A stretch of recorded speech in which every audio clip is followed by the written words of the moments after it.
Good evening बच्चों। आज हम लोग पढ़ेंगे effect of temperature on resistance and resistivity, प्रतिरोध और प्रतिरोधकता पर ताप का प्रभाव। ये फार्मूला हम जानते हैं, पढ़ चुके हैं कि R equal to ml/n² tau A, where rho equal to this much. Rho is what? Resistivity, प्रतिरोधकता, और R इज व्हाट? प्रतिरोध। R क्या है? प्रतिरोध है। इसमें हम तीन चीज़ों के बारे में पढ़ेंगे। अगर चालक का ताप बढ़ाया जाए तब क्या होता है, अर्धचालक का ताप बढ़ाया जाए तब क्या होता है, और मिश्र धातु का ताप बढ़ाया जाए तब क्या होता है। तो यहाँ हमने लिख लिया है पहले से, क्योंकि वीडियो लंबा ना हो। देखिए, इतना तो जानते हैं कि अगर हम ताप बढ़ाएंगे तो लंबाई बढ़ेगी, क्रॉस सेक्शनल एरिया बढ़ेगा ना। ठीक है, तो यहाँ पर हमने किया कि here we will assume that on increasing the temperature length L and cross section of conductor remain unchanged. यहाँ हम पहले ये मान लेंगे कि ताप बढ़ाने पर चालक की लंबाई और उसके अनुप्रस्थ परिच्छेद का क्षेत्रफल बदलेगा, नहीं बदलेगा। यहाँ हम यह मानते हैं कि ताप बढ़ाने पर चालक की लंबाई और उसके अनुप्रस्थ परिच्छेद का क्षेत्रफल नहीं बदलता है। ओके, हिंदी मीडियम वाले लिख लें, नोट कर लें। Since number of free electron per unit volume n, यही तो इलेक्ट्रॉन डेंसिटी है, इलेक्ट्रॉन घनत्व, number of free electron per unit volume, एकांक आयतन में मुक्त इलेक्ट्रॉनों की संख्या, n तो वही है। n इज वेरी हाई, बहुत ऊंचा होता है। किस ऑर्डर का? 10⁻29 इज वेरी हाई, और कोष्ठक में लिख लेंगे 10⁻29 के कोटि का। क्या लिखेंगे? 10⁻29 के कोटि का एट रूम टेम्परेचर, कमरे के ताप पर चालक के एकांक आयतन में मुक्त इलेक्ट्रॉनों की संख्या बहुत उच्च होती है, बहुत अधिक होती है। ओके, करा ऑन इंक्रीजिंग द टेम्परेचर को बढ़ाने पर increase in electron density will be negligible. अब बताओ बेटा, 10⁻29 बहुत बड़ी संख्या होती है। अब अगर हम ये निश्चित रूप से अगर हम तापमान बढ़ाएंगे क्या होगा? कंडक्टर के आउटर ऑर्बिट से इलेक्ट्रॉन क्या करेंगे?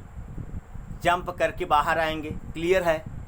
ठीक है, आएंगे, यहाँ क्लियर है कि इलेक्ट्रॉनों की संख्या बढ़ेगी, एकांक आयतन में इलेक्ट्रॉनों की संख्या बढ़ेगी, लेकिन ये डोमिनेंट होगी, मतलब इनडोमिनेंट होगी। ये कोई प्रभाव नहीं डाल पाएगा ना। अरे कितना बढ़ेगा भाई? आपने मैक्सिमम, जैसे हमारे कहने का मतलब ये है कि आपके गाड़ी की स्पीड मैक्सिमम 140 है ना, आपके गाड़ी की स्पीड मैक्सिमम 140 किमी/आवर है। अब आप 130-35 पर चल ही रहे हैं, आप 130-35 की स्पीड पर चल ही रहे हैं, तो अगर और आप स्पीड बढ़ाते हैं तो क्या होगा? अधिक से अधिक 5 किमी/घंटा बढ़ सकती है, अधिक से अधिक, जो कि संभव ही नहीं है कि अगर 140 की स्पीड दी है तो गाड़ी 140 पर चले। बात समझ रहे हैं कि नहीं? अगर थोड़ा बहुत 1-2 किलोमीटर/घंटा बढ़ जाता है तो 130 तो आप ऑलरेडी चल रहे हैं, तो वो कोई फर्क पड़ने वाला नहीं है। वहाँ चाल में जो वृद्धि हमने किया बाइक के, वो न के बराबर है। तो पहले से ही इतना अधिक फ्री इलेक्ट्रॉन्स हैं कि अगर हम तापमान को बढ़ाते हैं तो इसके मुक्त इलेक्ट्रॉनों की संख्या में जो वृद्धि होगी वह नेग्लिजिबल होगा, और उसका प्रभाव भी क्या होगा? नेग्लिजिबल होगा, उपेक्षणीय होगा। ठीक है, तो increase in density will be negligible ना। बट लेकिन रिलैक्सेशन टाइम, श्रांतिकाल टाउ विल डिक्रीज, श्रांतिकाल घटेगा। अभी बताता हूँ कैसे घटेगा। श्रांतिकाल घटेगा, due to increasing the number of collision in unit time, एकांक समय में टक्करों की संख्या बढ़ जाती है। जैसे कहने का मतलब ये है, जैसे पता चला कि रूम टेम्परेचर पर 1 सेकंड में एक फ्री इलेक्ट्रॉन 1 सेकंड में 100 टक्कर मार रहा है, टकरा रहा है ना, और 2 क्रमागत टक्करों के बीच की समय को क्या कहते हैं? श्रांतिकाल, रिलैक्सेशन टाइम। पढ़ चुके हैं आप लोग। 2 क्रमागत टक्करों के बीच लगे समय को क्या कहते हैं? श्रांतिकाल कहते हैं। ध्यान दो पहले। तो जैसे मान लो कि 1 सेकंड में या 1 सेकंड में मान लो 20 टक्कर मार रहा था। कितना मारा? 20 टक्कर। अब पता चला टेम्परेचर बढ़ा दिए तो 1 सेकंड में 35 टक्कर मारना शुरू किया। तो टक्कर जल्दी जल्दी हो रहा है कि नहीं? जब टक्कर जल्दी जल्दी होगा तो 2 क्रमागत टक्करों के बीच का समय क्या होगा? घटेगा। घटेगा कि नहीं घटेगा? वही लिखा हूँ कि बट लेकिन, कहाँ से है यार? बट लेकिन रिलैक्सेशन टाइम, श्रांतिकाल, विल डिक्रीज, घट जाएगी, due to increasing the number of collision in unit time, एकांक समय में टक्करों की संख्या बढ़ने के कारण श्रांतिकाल का मान घट जाएगा। सो फ्रॉम 2 बार लिख दिए हैं। So from formula R = ml upon NE square tau A and rho = m upon NE square tau A ना। देखो पहले एम तो क्या करा, इसके बढ़ने का कोई प्रभाव नहीं है। यल को पहले ही मान लिया कि यल और ए नहीं बढ़ेंगे, पहले ही मान लिया। एन का बढ़ना न के बराबर है, और बढ़ कौन सा रहा है? टाउ। बढ़ कौन सा रहा है? Tau, relaxation time. जब ये बढ़ेगा बेटा, हर में है ना, जब ये बढ़ेगा तो ये क्या होगा? ये अरे भाई 1/2 है और 1/3 है। जब 3 बढ़ा तो इसका मान घटा कि नहीं घटा? बोलो यार। नहीं, सॉरी, यहाँ टाउ क्या है? डिक्रीज कर रहा है, टाउ क्या कर रहा है? डिक्रीज कर रहा है। इसे 1/3 था तो 1/2 हो गया। ये क्या हो गया? बढ़ गया ना भैया। जब एन का मान घटेगा, यहाँ घट रहा है, टाउ का मान घट रहा है, यहाँ पर टाउ का मान क्या हो रहा है? डिक्रीज, घट रहा है, तो आर का मान क्या हो जाएगा? बढ़ जाएगा। यहाँ टाउ का मान क्या हो रहा है? घट रहा है, तो रो का मान क्या हो जाएगा? बढ़ जाएगा। From the formula R = this much and rho = this much, it is clear that, यह स्पष्ट है कि रेजिस्टेंस R एंड रेजिस्टिविटी रो, प्रतिरोध R और प्रतिरोधकता रो, विल इंक्रीज, बढ़ेगी, ऑन इंक्रीजिंग द टेम्परेचर, तापमान के बढ़ने पर ना। सूत्र R बराबर इतना और रो बराबर इतना से स्पष्ट है कि ताप बढ़ाने पर प्रतिरोध और प्रतिरोधकता का मान क्या होगा? बढ़ जाएगा। इसको आप लोग नोट कर लें।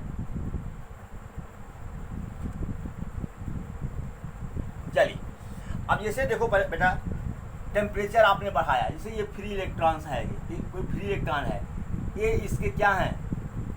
क्या है बेटा? एनायन, धनायंस हैं। क्या हैं? इसको कर्नेल भी कहते हैं। क्या कहते हैं? कर्नेल भी कहते हैं। अब ये जो है, जहाँ 1 सेकंड में मान लो कितना 10 कोलिजन, 10 टक्कर कर रहा था। अब ये क्या करेगा? फट फट फट फट, इसका 1 सेकंड में टक्करों की संख्या बढ़ जाएगी। टक्करों की संख्या बढ़ने का मतलब, 1 सेकंड में टक्करों की संख्या बढ़ने का मतलब कि 2 क्रमागत टक्करों के बीच का समय क्या होगा? घट जाएगा। यानी टाउ क्या होगा? डिक्रीज कर जाएगा, घट जाएगा। जब टाउ डिक्रीज करेगा, आर का मान स्वतः क्या होगा? बढ़ जाएगा। रो का मान क्या होगा? बढ़ जाएगा। क्लियर? अब पहले ही मान लिया है एल और ए कांस्टेंट है, यह एल और ए पर ताप का कोई प्रभाव पड़ने वाला नहीं, मान लिया। और यहाँ एन का जो बढ़ना है वह उपेक्षणीय है, न कि क्या है? बराबर। अच्छा भैया, अगर हम इसको रो और टाउ, तो कि दोनों बढ़ रहे हैं ना भैया, इसके बीच एक ग्राफ ले लें। ध्यान दो पहले, आर रो ग्राफ ले लिया, इस पर ले लिया हमने टेम्परेचर,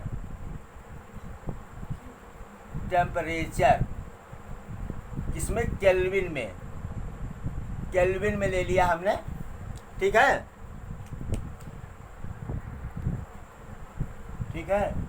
तो आप देख रहे हैं कि टेम्परेचर बढ़ने पर ये रेजिस्टिविटी और रेजिस्टेंस, प्रतिरोध और प्रतिरोधकता दोनों बढ़ रहे हैं।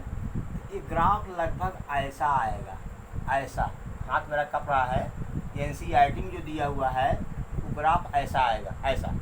मतलब कि हर मटेरियल के लिए यही ग्राफ नहीं है, थोड़ा सा डिफर करेगा। This graph will differ, will slightly differ,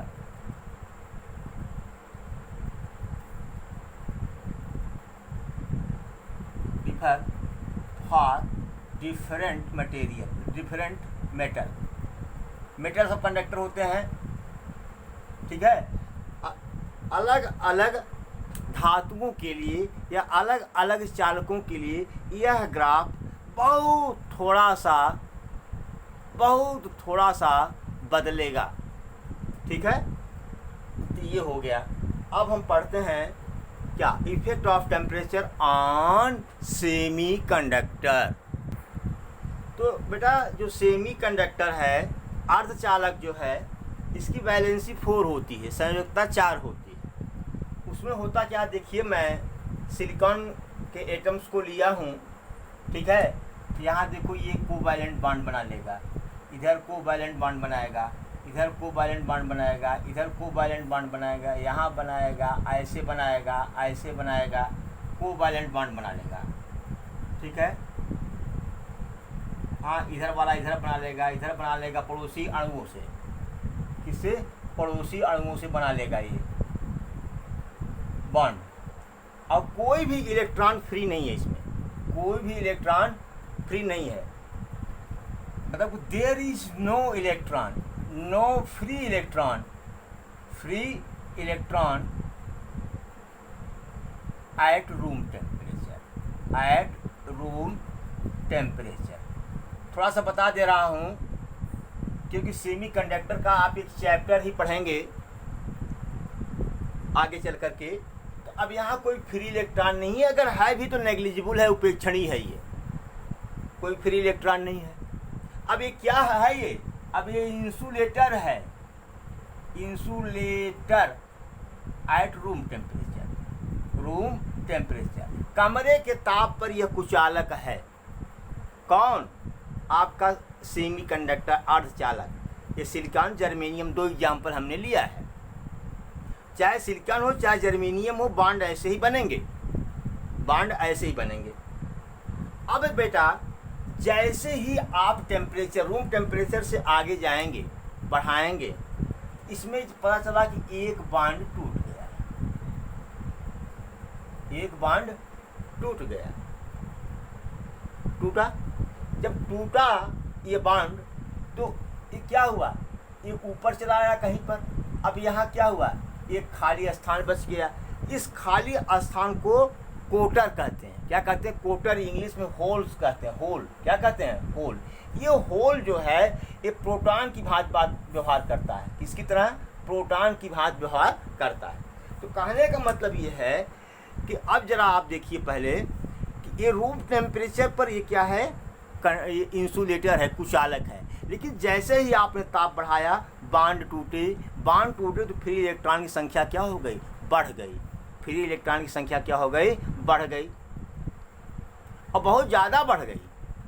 इतना बढ़ गई कि ये एकदम अच्छे चालक की भांति व्यवहार करने लगा, एक सुचालक की भांति व्यवहार करने लगा। ध्यान दीजिएगा यहाँ पर, किस पर, हाई टेम्परेचर पर। जब टेम्परेचर रूम जो है, ताप आपका कमरे के ताप से अधिक हो गया तो बॉन्ड टूट गए। अब कमरे के ताप पर या कमरे के ताप से कम ताप पर यह क्या है, कुचालक है। यह क्या है, कुचालक है, ठीक बेटा ना। और कमरे के ताप से जब ऊपर गर्म कर रहे हैं तो क्या बन रहा है, सुचालक बन रहा है। यही तो सेमी कंडक्टर ही तो क्रांति ला दिया है पूरे फिजिक्स में। जो आप छोटा छोटा मोबाइल लेकर टहल रहे हैं ना, सब सेमी कंडक्टर की देन है। LED टीवी लेके चल रहे हैं आप, पतली पतली टीवी, ये सब सेमीकंडक्टर का देन है। आगे आप लोग पढ़ेंगे, बड़ा आनंद आने वाला है इस चैप्टर में, बहुत आनंद आएगा। लेकिन सिर्फ यहाँ यह जान लीजिए कि जो सेमीकंडक्टर है, जब उसका आप ताप बढ़ा देते हैं तो n का मान बढ़ जाता है। किसका? n का मान बढ़ जाता है। लेकिन कहेंगे साहब रिलैक्सेशन टाइम का क्या होगा, टक्करों की संख्या का क्या होगा?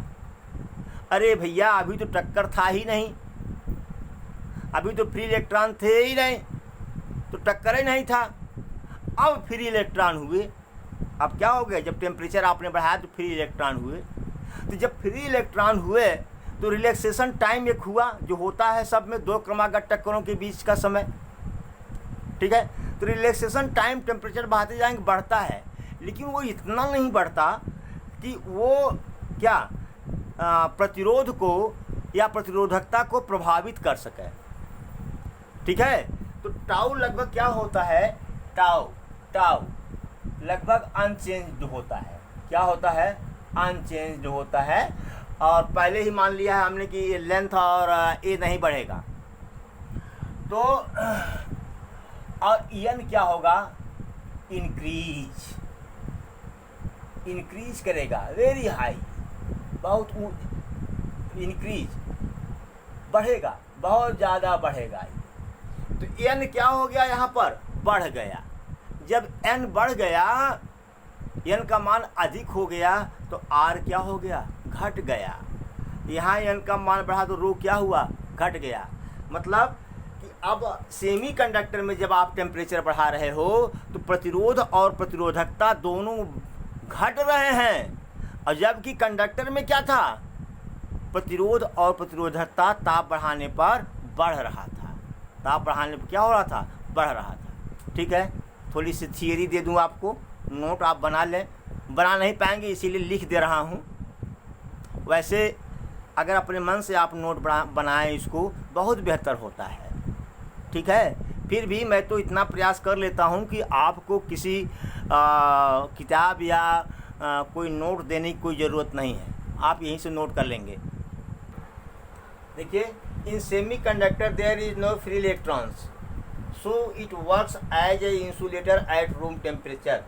सेमीकंडक्टर में, अर्धचालक में कमरे के ताप पर कोई फ्री इलेक्ट्रॉन नहीं होता या इनकी संख्या उपेक्षणीय होती है। ठीक है, बट ऑन इंक्रीजिंग टेम्परेचर, तापमान बढ़ाने पर कोवैलेंट बॉन्ड्स ब्रेक, सहसंयोजक बंध टूट जाते हैं, and number of free electron increase in large amount, और मुक्त इलेक्ट्रॉनों की संख्या बहुत अधिक मात्रा में बढ़ जाती है। सो इलेक्ट्रॉन डेंसिटी, इसलिए इलेक्ट्रॉन घनत्व, सो मुक्त इलेक्ट्रॉन घनत्व n बिकम वेरी हाई, इसका मान बहुत ऊंचा हो जाता है, इलेक्ट्रॉन घनत्व का मान बहुत ऊंचा हो जाता है। आल्दो, यद्यपि relaxation time tau will increase, यद्यपि रिलैक्सेशन टाइम यानी श्रांति काल का मान बढ़ेगा, but increase in tau is negligible, लेकिन श्रांति काल में मान का बढ़ना क्या है? उपेक्षणीय है। सो आर मतलब resistance and rho will decrease, इसीलिए रेजिस्टेंस और रेजिस्टिविटी यानी प्रतिरोध और प्रतिरोधकता क्या होगी? घट जाएगी, जब कंडक्टर में बढ़ रही थी। ठीक है, इसका एक ग्राफ ले लेते हैं हम, ग्राफ लेते हैं। चलिए, इस पर हमने क्या लिया? टेम्परेचर लिया हमने, टेम्परेचर किसमें? केल्विन में। ठीक है, इस पर रो लिया, आर लिया। ये दोनों क्या हो रहे हैं? घट रहे हैं ऑन इंक्रीजिंग टाइम, मतलब ऐसे ग्राफ आएगा इसका। ठीक है, समय के साथ घट रहा है, समय के साथ क्या हो रहा है? घट रहा है ये। ठीक है, समय के साथ घट रहा है, इसका ग्राफ लगभग ऐसा होगा। ठीक है, इसको नोट कर लें प्लीज। अब हम एलॉय के लिए पढ़ते हैं, नोट इट प्लीज। देखिए, जो मिश्र धातु होता है, फॉर एग्जाम्पल नाइक्रोम वायर हमने ले लिया, on increasing the temperature of alloy R and rho are nearly unaffected. मिश्र धातुओं का ताप बढ़ाने पर उसका प्रतिरोध और प्रतिरोधकता लगभग अप्रभावित रहता है, लगभग अप्रभावित रहता है। अगर हम रो या आर और टेम्परेचर में अगर हम एक ग्राफ खींचे, ये ग्राफ लगभग ऐसे आता है, स्लाइटली, ठीक है, ये होता है। मतलब ये मान के चलिए अगर मिश्र धातु है तो इसका जो है प्रतिरोध और प्रतिरोधकता बढ़ेगी नहीं, लगभग अनचेंज्ड होती है।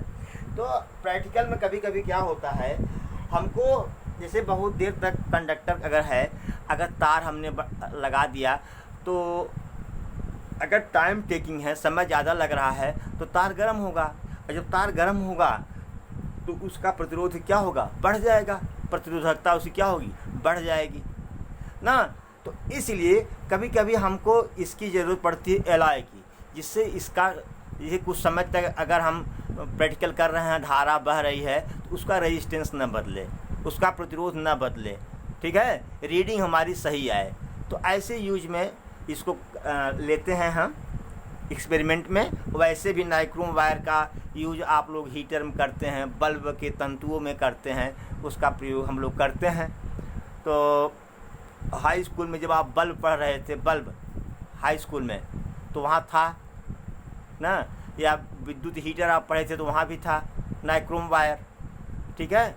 तो रेजिस्टेंस इसका लगभग अनचेंज्ड होता है, ठीक है, note it please.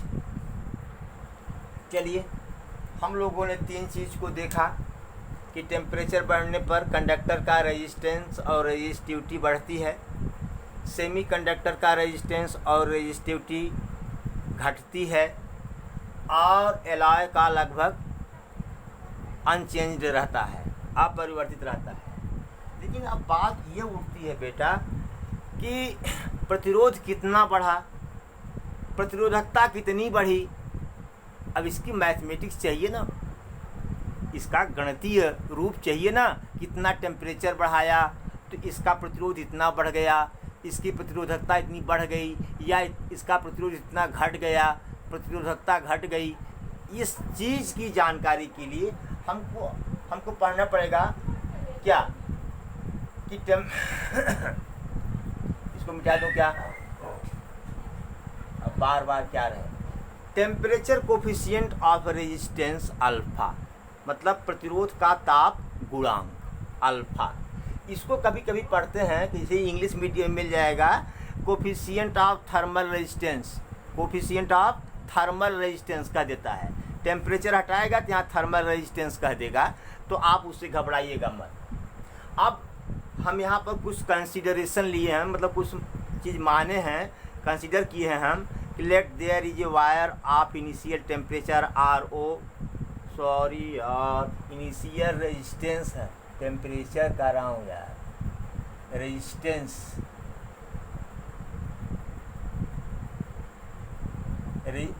Initial resistance RO and इस इनिशियल टेम्परेचर इज TI। माना एक तार है जिसका प्रारंभिक प्रतिरोध RO है और उसका प्रारंभिक ताप TI है, okay. On increasing the temperature by DT, on increasing the temperature by DT, temperature में DT का चेंज करने पर, चेंज करने का मतलब बेटा ये हुआ कि चाहे बढ़ा दें या घटा दें, बढ़ा भी सकते हैं, घटा भी सकते हैं। तो इसलिए हमने इंक्रीज़ किया टेम्परेचर को DT ना। अब टेम्परेचर को अगर हम बढ़ाएंगे तो रेजिस्टेंस घट भी सकता है और रेजिस्टेंस बढ़ भी सकता है, प्रतिरोध घट भी सकता है, प्रतिरोध बढ़ भी सकता है। अगर कंडक्टर है तो प्रतिरोध बढ़ेगा, और अगर सेमी कंडक्टर है, अर्धचालक है, तो प्रतिरोध घटेगा। तो इसलिए हमने लिखा कि on increasing the temperature by DT, temperature के ताप के मान में DT वृद्धि करने पर TI changes to TI plus DT, TI का मान बदल कर क्या हो गया, TI plus DT, and RO changes to RO plus DR। देख लो, पहले चेंजेज वर्ड इसलिए हमने यूज किया कि यहाँ RO माइनस डी आर भी हो सकता है। जैसे ये जो है ये किसके लिए है, ये कंडक्टर के लिए है, कंडक्टर के लिए है। अगर यही R O minus D R अगर कर देंगे तो किसके लिए होगा, ये सेमी कंडक्टर हो जाएगा, सेमी कंडक्टर। ओके, तो हमने यहाँ चेंजेज वर्ड कर दिया, तो बस इतना ही लिख देंगे तो पर्याप्त होगा। या लिख लो कंडक्टर के लिए ये बढ़ रहा है और सेमी कंडक्टर के लिए क्या हो रहा है, ये घट रहा है। ठीक है, लेकिन हम यूज इसी का करेंगे, हमको फार्मूला निकालना है। तो एक्सपेरिमेंटली एक चीज़ देखा गया है कि जैसे जैसे जैसे कंडक्टर की बात मैं कर रहा हूँ, अभी किसकी बात कर रहा हूँ, कंडक्टर की बात, हटाओ इसको। अभी मैं बात करूँगा किसका, कंडक्टर की बात कर रहा हूँ मैं, अभी सेमी कंडक्टर की बात नहीं कर रहा हूँ। बाद में उसमें कुछ चेंज करके उस सेमी कंडक्टर का फार्मूला मिल जाएगा आपको। चलिए, ये जो रेजिस्टेंस आर है यह ताप बढ़ने पर बढ़ता है, किसका, कंडक्टर के लिए, D R is proportional to D T. अच्छा, बढ़ता है। और अगर सपोज करो सेमी कंडक्टर है तो ये डी आर घटेगा, बढ़ेगा भी और घटेगा, तो D R is proportional to D T. इसका मतलब यह मत समझ लेना हम गलत भी बोल गए, फार कंडक्टर सेमी कंडक्टर दोनों की बात मैं कर रहा हूँ। ठीक है, तो जब डी आर टेम्परेचर को बढ़ा दिए ना, तो D R is proportional to the D T. कहने का मतलब यह है कि ताप में वृद्धि करने पर डी आर क्या होगा, बढ़ेगा ना, या ताप में वृद्धि करने पर प्रतिरोध क्या होगा, घटेगा। दोनों बातें हो सकती हैं बेटा। चलिए, दूसरा क्या है, दूसरी बात क्या देखी गई कि D R is proportional to the R O. प्रारंभिक प्रतिरोध जितना अधिक है, ताप बढ़ाने पर उसमें वृद्धि उतना ही अधिक होगी। फॉर एग्जाम्पल जैसे एक प्रतिरोध आपका ये है, सपोज करो इसका आर ओ है 10 ओम और एक प्रतिरोध आपका ये है, इसका आर ओ है 2 ओम। बताओ, दोनों मानिए 2 डिग्री सेल्सियस की वृद्धि कर दिया हमने ना, बोले यार। तो ये 10 13 हो सकता है, 13 ओम हो सकता है। ये कितना होगा, क्या 2 से 13 हो जाएगा क्या, नहीं, बहुत होगा, ये 2 से 2.5 ओम हो जाएगा। समझ गया कि नहीं, 2 ओम से 2.5 ओम हो गया, 10 से 13 हो जाएगा। तो कहने का मतलब ये है कि प्रारंभिक प्रतिरोध जितना अधिक है, ताप बढ़ाने पर उसके प्रतिरोध में उतने की वृद्धि या कमी होगी, उतने की वृद्धि या कमी होगी।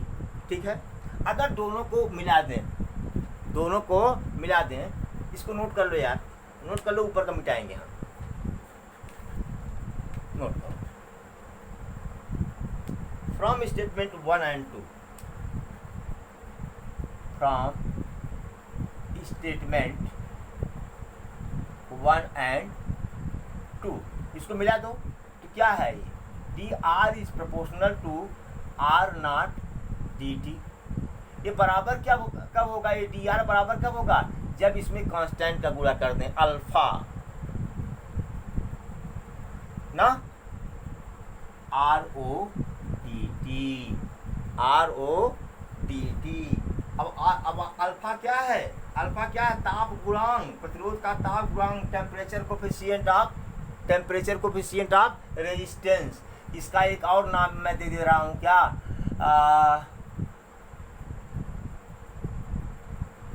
कोफिशिएंट ऑफ थर्मल टेम्परेचर, एक नाम और है ये, सॉरी, थर्मल रेजिस्टेंस। ये ओके बेटा, ये चीज़ मिल गया आपको ये। चलिए ठीक है, ये तो एक फार्मूला तो आपको मिल गया कि डी आर बराबर what, alpha R O D T. Maths वाले खूब अच्छी तरह से समझ रहे होंगे, या पहले पता गया कि यहाँ डी आर है, यहाँ डी टी है, इसका मतलब क्या इंटीग्रल होगा।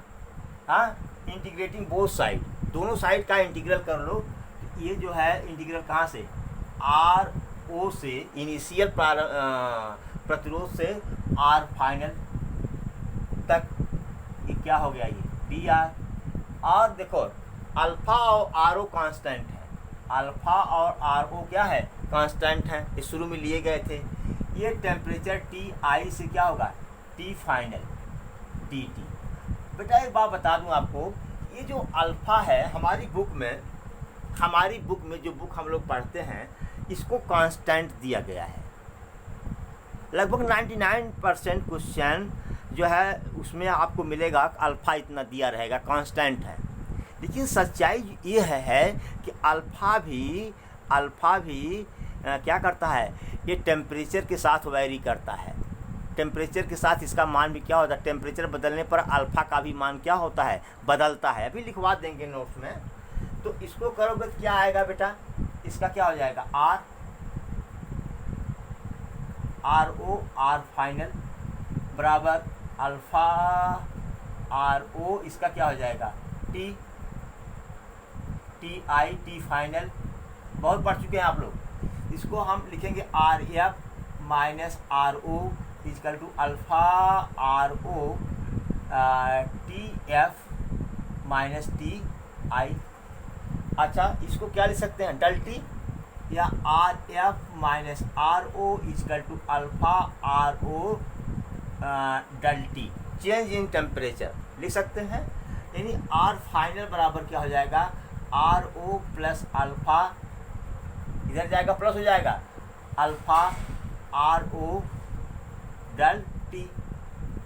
हो गया बेटा। आर ओ कॉमन ले सकता हूँ मैं, आर ओ अगर कॉमन ले लिया 1 प्लस अल्फ़ा डल टी आर एफ बराबर, यह फार्मूला आपका निकल के चला आया। अब इस फार्मूले से आप निकाल सकते हो ना, प्रारंभिक प्रतिरोध इतना था, ताप में वृद्धि करने पर फाइनल टेम्परेचर इतना हुआ, और अल्फ़ा तो लगभग कांस्टेंट माना गया है। नोट में लिख लो क्या कि according to our book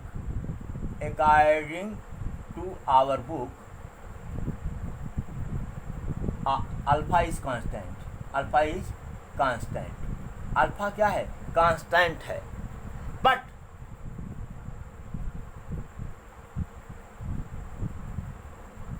reality is that alpha varies with temperature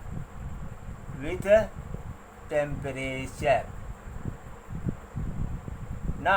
note में लिखो, हमारे किताब के अनुसार अल्फा कांस्टेंट है, लेकिन इसकी सच्चाई यह है कि यह ताप के साथ बदलता है, ताप के साथ इसका मान क्या होता है, बदलता है। ठीक है, ये आपका हो गया क्या, मैथमेटिक्स हो गया। ठीक है, चलिए अब और भी देख लीजिए। अभी तो आपने प्रतिरोध देखा, प्रतिरोध देख लिया, अब प्रतिरोधकता भी देख लीजिए, नोट कर लीजिए इसको। अब भाई आर फाइनल को क्या ले सकते हैं आप, आर फाइनल को बोलो भाई, रो फाइनल यल अपान ए।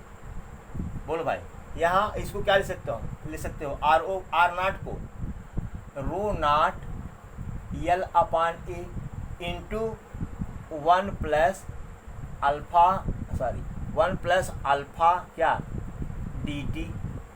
अब यल अपान ए कट गया, तो रो फाइनल बराबर rho initial 1 plus alpha D T नहीं है यार, डल टी है, ये डल टी ये हो गया। यह भी एक फार्मूला आपका निकल करके चला आया। ठीक है बेटा, ठीक है। अच्छा, अब यहाँ से हम अल्फा का भी मान निकाल सकते हैं। अल्फा का चाहे इसके टर्म में, प्रतिरोध के पद में या प्रतिरोधकता के पद में, तो आर अल्फा बराबर क्या होगा, निकाल लोगे आप, R final minus R initial upon R naught. यार आर इनिशियल तो आर नॉट है ना यार, upon R naught del T.